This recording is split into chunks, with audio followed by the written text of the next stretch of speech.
Welcome to another episode of Unscripted with SST, the LinkedIn live show where we deep dive into the real, unfiltered world of IT, cybersecurity, and business technology.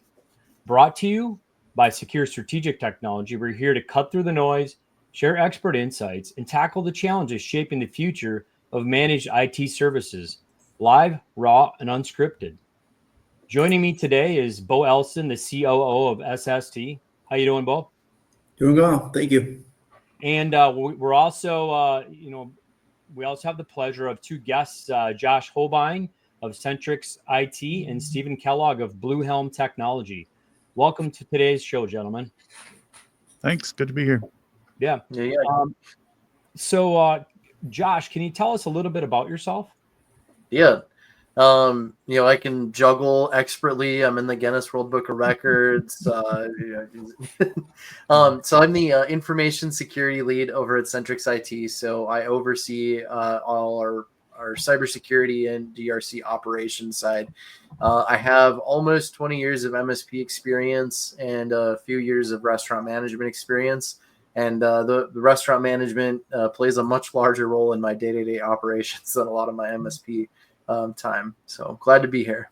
Yeah, thanks again for joining us. And Stephen, can you provide a little bit of background on yourself? Yeah. Stephen Kellogg. I can also juggle, but I am not in the Guinness Book of World Records for anything. I founder of Blue Helm Tech, about 30 years, actually a little more than 30 years in technology. Also part of the IR game crew on the advisory board there, as is Josh is part of the crew too. Co-founder, or not co-founder, co-director with Bob Miller of the Framework Mapping Org under CyberEyes and a couple other things, but that's probably enough for now. Yeah. I mean, these two gentlemen, we are blessed to have you guys here. You guys are very active in the world of cybersecurity and IT. So anybody listening today, this is going to be a privileged episode. So thanks again. And thank you, Bo. Bo's a regular on the show. So just kind of talking about our subject matter today. We're looking into maybe why SMBs can't afford that reactive approach to IT anymore. We'll discuss what defines a strong IT partnership, maybe how leadership should get more engaged in the IT decisions, and why simplifying compliance is also very important. And then in addition to that, we're going to explore a little bit, why SMBs are prime targets for cyber attacks and reveal maybe the hidden costs of downtime that are not noticeable and not well known to a lot of people out there. So I guess with that being said, basic first question here, right? Stephen, let's go to you. I guess what defines a strong IT partnership in today's world compared to maybe what it looked like before? Yeah, I think especially from the MSP side, it's being driven much more to be a strategic advisor, to really understand the business. And then the phrase I like to use is to work to convert IT from being an expense to being an enabler. And so finding that kind of partner that can help make that happen is where I would land. Mm-hmm. For sure. Josh, you got anything to add to Stephen's comments? No, I think it's somebody that more helps on business operations that just happen to be the technology side of it, rather than just your break fix. Mm-hmm. Yeah, I mean, it seems like we can't emphasize enough this getting out of this reactive mode to this proactive mode. And when we do that, we find ourselves just getting more entrenched in the operations of the business as a whole, as opposed to just technology, right? Bo, how about, do you have anything to add to that? No, I guess I just want to transition the conversation a little bit. I know we talked a little bit about this before, but Josh, one of the things, I don't know if you saw our previous conversation with Peter Kajawa from Service Leadership last week. We talked about buyer personas, and I know in previous conversations that we've had, we talked about operation maturity of customers. So I guess, could you talk a little bit about that operational maturity and how that relates to strategic IT? Yeah, so it's kind of you have to look at your operational maturity as an MSP as well as the client that you're trying to get. So when you do start out, when you're not a very mature managed service provider, even if you're like a one-man shop at that point, you're in a different mode. You're, hey, all revenue is good revenue. I need it. And you're willing to be flexible and do whatever is needed. Like cool break fix, reactive work, hey, I'll take it on. But as you scale and you grow, you understand that that's not sustainable. So as you're increasing your operational maturity, now when you're going out to find prospective clients, it almost becomes a game of, when you're doing the discovery, like you're doing everything you can to disqualify that client. And then if they make it past all of your checks, then you can have that conversation to being a partner. So it completely flips from taking everything to, hold on now, like let's see if we're a great fit together, and actual true partnership rather than just providing IT services. Yeah, that's great. One thing I'd throw in on that is I think this is one of the reasons that a lot of MSPs end up picking a vertical, is because then they really get to know that industry and what those clients need, which makes them sometimes a stronger business partner, because now they know already this is what this business does and how they process their flow. So this is how data flows through the system. Mm-hmm. This is, if I was going to do a business process map for it, it would kind of have a template starting point and then just adjust for this particular client. Mm-hmm. Others will do the VCIO or VCSO and put the burden on them to go learn a new business and try to map some of that out and build that business knowledge. But I mean, that's an awesome point, that, vertical expertise. We used to say 80% of technology is the same regardless of the industry. So we can work with anybody. But now it's probably more important than ever to have this strategic approach, right? So now it's that 20% uniqueness and skills that you have to that vertical that's way more important than the underlying 80% of the standard technologies. So yeah, that's great. So I guess when we talk about this strategic partnership and the roles that the leadership or ownership should have in it, can you talk about the significance or importance of that? Because now, like Josh had said, this partnership is more important than ever, mm-hmm. but it has to be from the top down. Steven, yeah, or Josh. Go ahead, Josh. Exactly. So you are, again, depending on the client, needing to identify, who your point of contact is, your POC. But when you're presenting the full strategy, whether you're doing VCIO or if it's just part of your services or not, that is a business strategy that ultimately you need to determine who has the ability to sign off on that. And to understand that it's really more of a business consultant, again, that is focused on the technology side of it. And if you don't have the top down buy-in, if you don't have the C-level people buying in, it's going to be very difficult to implement that strategy or get it approved. Mm-hmm. Yeah. Yeah. So just throwing this, then what do you do to get that engagement from leadership? Like how, if they're not interested, say they're this, reactionary in IT, they just don't want to deal with IT. How do you get them to come to the table? I can jump in. I think there are several things. One is during the initial engagement, they need to be involved. So before they even become a client, and during that time, you can set expectations. But then the follow through of that is you need to be able to talk to them in business terms. So I know that's an area that a lot of MSPs struggle, because they'll have their quarterly business reviews and they go in with, look, we solved this many tickets and we did this and we did this. And if the CEO's eyes are glazing over, there's a problem. If they say, hey, I got this other meeting, I got to go, just keep talking to whoever else is in the meeting, they can, there's a problem. It's because you're not engaging with them from a strategic business level and saying, here are the things we need to talk to you about. Here's why we need to talk to you about. Here's the risks that's imposed as an example. And here are the mitigating factors that we can do. Let's talk through it.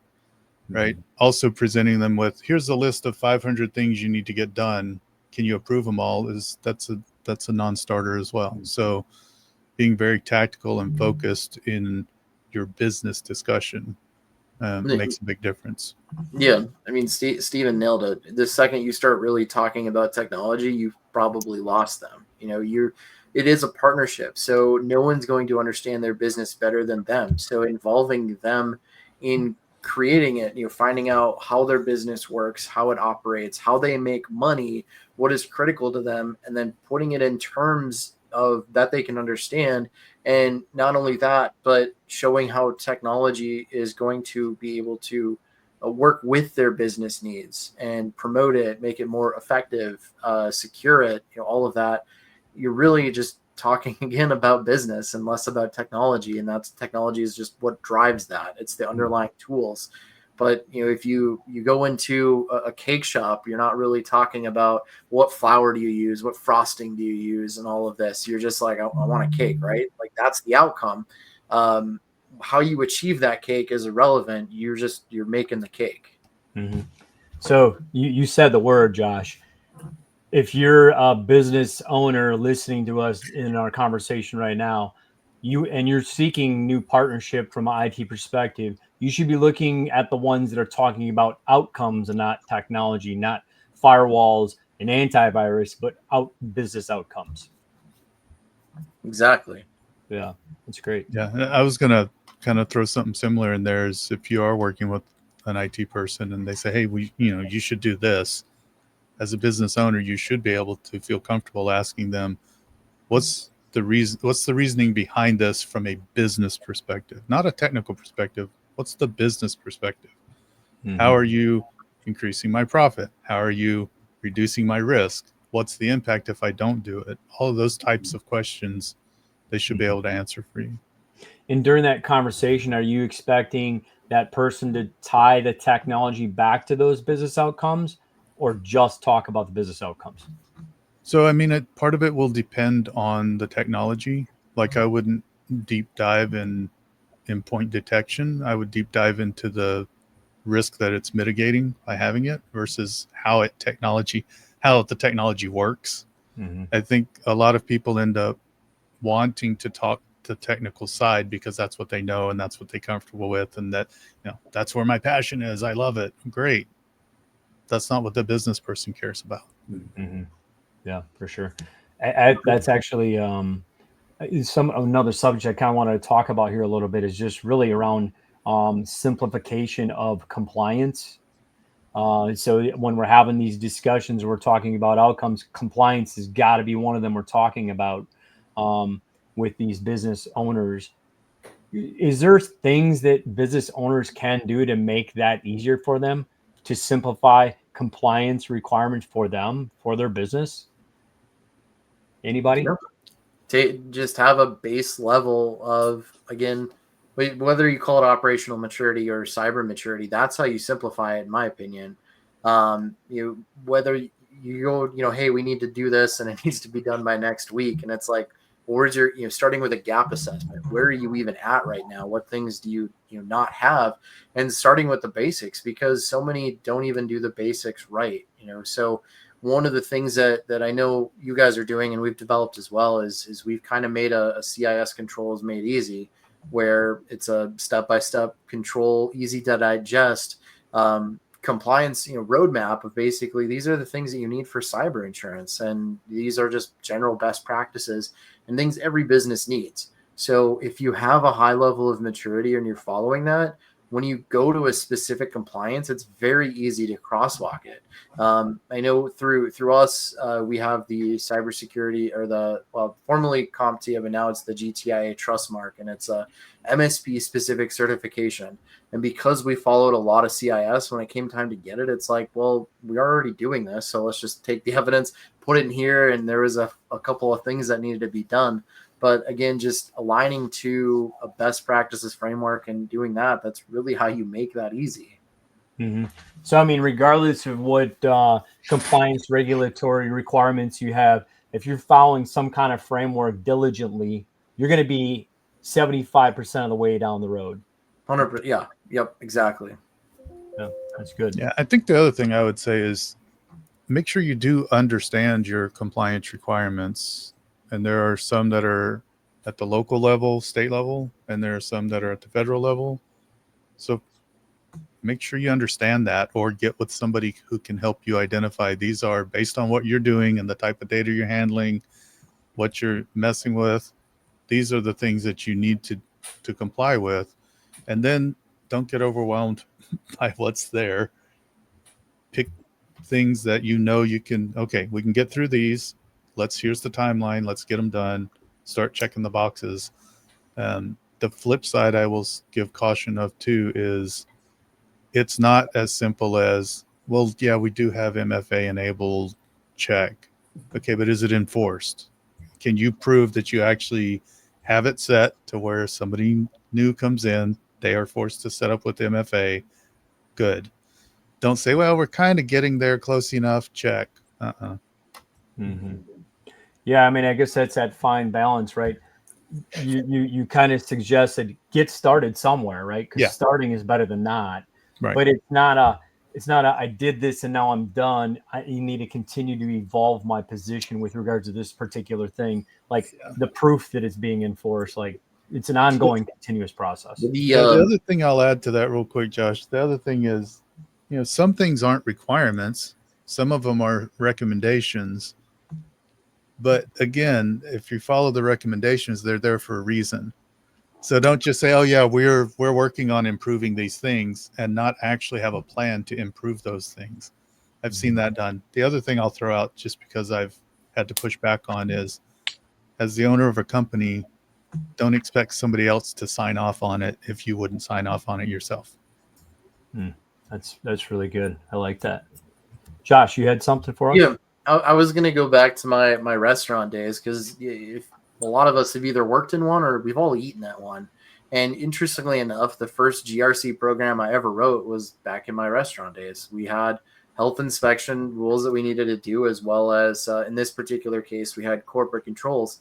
So it was literally a framework of this needs to be done, this needs to be at this temp, whatever, a whole checklist of things. And 3 times a day, we had to go around and provide evidence. So because we're trained on this, we're ingrained on, like, this is top down of what we're supposed to be doing, and we're doing it daily. When it came time for the health inspector audit or the corporate FC to come in and audit us, it's like, well, we're already doing this. This is easy. Here's all of our documentation, and our staff knows about it. And really, it seems weird, but instead of saying, hey, this needs to be stored here and this needs to be at temp, it's, you need to have the MFA or you need to do this.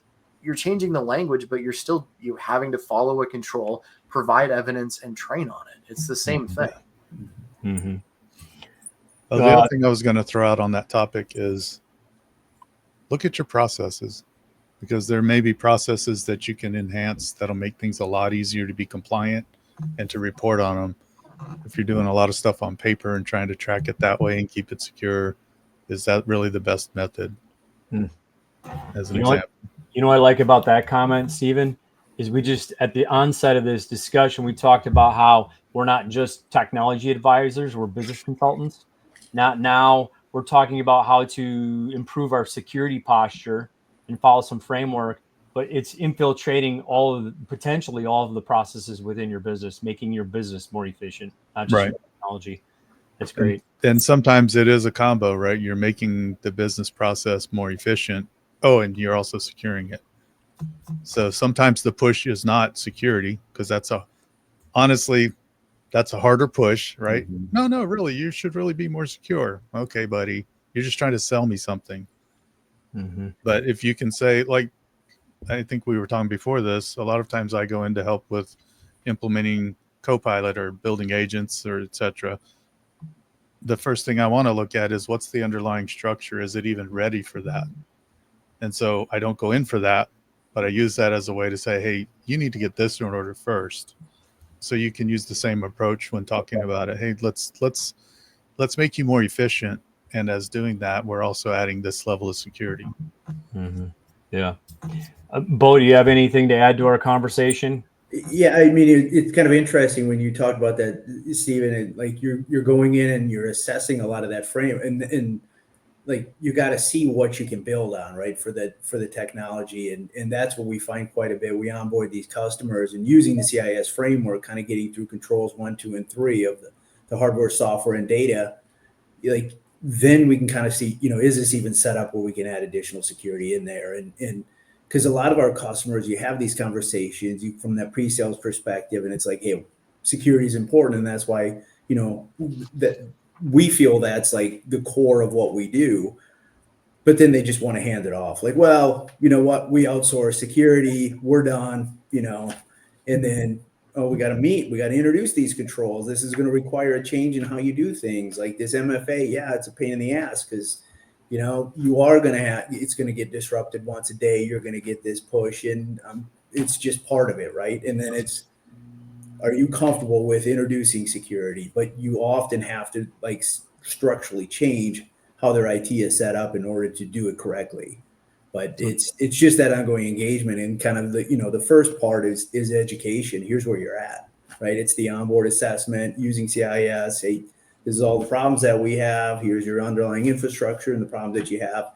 And by the way, here's a plan to get you out of there. So, yeah. So getting the business leader involved, MFA is a great example. Yeah, you can put it on everybody else's, but not mine. yeah. Like, out of everybody here, who needs it the most? Probably you. Mm-hmm.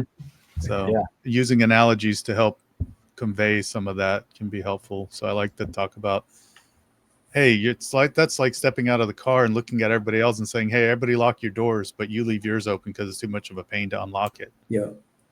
What's the door they check? The driver's side door. That's the first door they check. It's also impossible. Like embedding this kind of thought into your culture is super critical for it to be ongoing. Agree? So who in your organization is going to think any of this stuff is serious if you're not leading the charge, as the owner, if you are not, trying to be the ambassador, doing everything that everybody else is doing? Like, it's never going to happen. Yeah. And some owners have a little bit of a struggle with that. So as the consultant, you can say, lean on me for that. Like, then they can say, look, this is what our consultant is recommending as best practice, and I'm supporting that. So then you're the bad guy bringing in the change, but they're using you then and leaning on you even more as a partner. As to me, the goal is to get in and be part of that C-suite. So if they're having strategic meetings, if you can be pulled into that, that's a sign that something's going right. Mm-hmm. Yeah. So I gotta, maybe this is getting to the end here, not complete. We got a little bit of time left, but one of the last questions I have for you guys, and this has been great conversation leading up to this, right? So this strategic partnership, engaging ownership, all of the stuff we talked about. I guess the question is, why do you think that SMBs are increasingly becoming cyber or targeted for cyber attacks? Like, why is that increasingly happening now? And I do think of the manufacturer, but I mean, it's more than just that. I mean, got another 30 minutes. Well, here's the thing though, is they're not being targeted. It's all automatic. It's these things, whether you want to call it AI, whatever you want to call it, they're non-discriminatory. They don't care if you're large or small. They're looking for any way in. And if you don't have the security, well, then it just so happens to be your day. So I actually did this recently. I stood up an Evil Jinx server on my local machine to do a demo on token theft. So I'm sure if you're working in the MSP or the security industry, or even if you're a client, you've heard of somebody's email being compromised and they're like, well, they had MFA. What happened? With this open source tool, it's able to grab a session token and replicate your session, not needing the token. It took me, and I am not a programmer by any means. I needed to type like 4 commands into a command prompt. It took me about 20 to 30 minutes to set this up. And the difference between me running it locally and me being a threat actor is I would need to spin up a virtual machine in Azure, AWS, DigitalOcean, whatever. Anyone can do it. It's not hard. And then register a domain through GoDaddy. Again, not hard to do. So with $40 in your pocket, if that, and about an hour of your time, the sky's the limit on how much fraud that you're able to commit with that. I mean, you're talking tens of hundreds of thousands, if not more, of wire fraud or other damages, right? So the barrier to entry is so We're low not promoting that, by the way. on the cyber criminal side. The reward, if you don't get caught, and obviously don't do it, it's illegal, it's terrible. But the whole point I'm trying to explain is you can see how easy it is and why it's so prevalent, right? Yeah. And again, it's not targeted. It's out there. Whenever anyone tells me that they're too small to be targeted, the news story that I bring up, I'm from Sioux Falls, South Dakota. We have over 200,000 people, so we're not super small, but there was a local cafe that there's 3 locations, but it's a local restaurant.